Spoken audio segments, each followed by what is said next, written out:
Olá pessoal, hoje eu quero reforçar uma ideia. No último quadro eu falei sobre a obrigação do jornalista.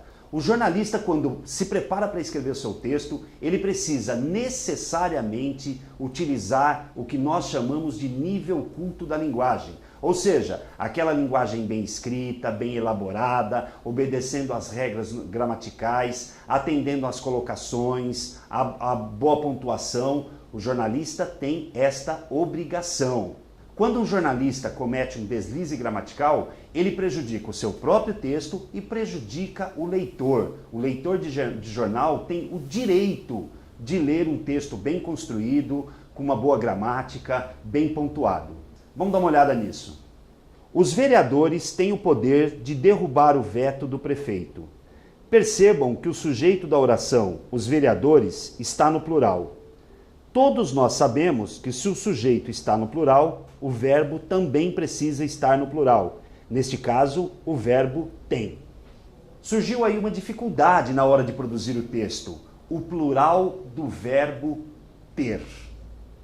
A nossa gramática ensina que o verbo ter, quando se refere a um sujeito que está no plural, ele precisa receber um acento circunflexo. Aquele do chapeuzinho, tá lembrado? Verbo ter no plural com acento circunflexo. Então, como é que ficaria esse trecho, essa oração escrita por esse jornalista? Os vereadores têm o poder de derrubar o veto. Percebam o acento circunflexo no verbo ter. Agora sim, o verbo tem recebeu o acento circunflexo e ele concorda com o sujeito que está no plural. Sujeito no plural, verbo no plural, concordância perfeita. Era isso que o jornalista deveria ter feito. Para encerrar, eu preciso dizer para vocês, não é só o verbo ter que quando vai ao plural recebe o acento circunflexo.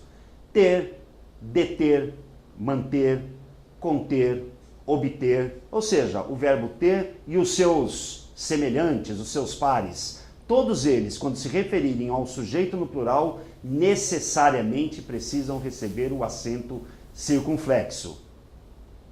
Senhores jornalistas, cuidado com os textos de vocês. Todos têm o direito de ler bons textos. Na ponta da língua.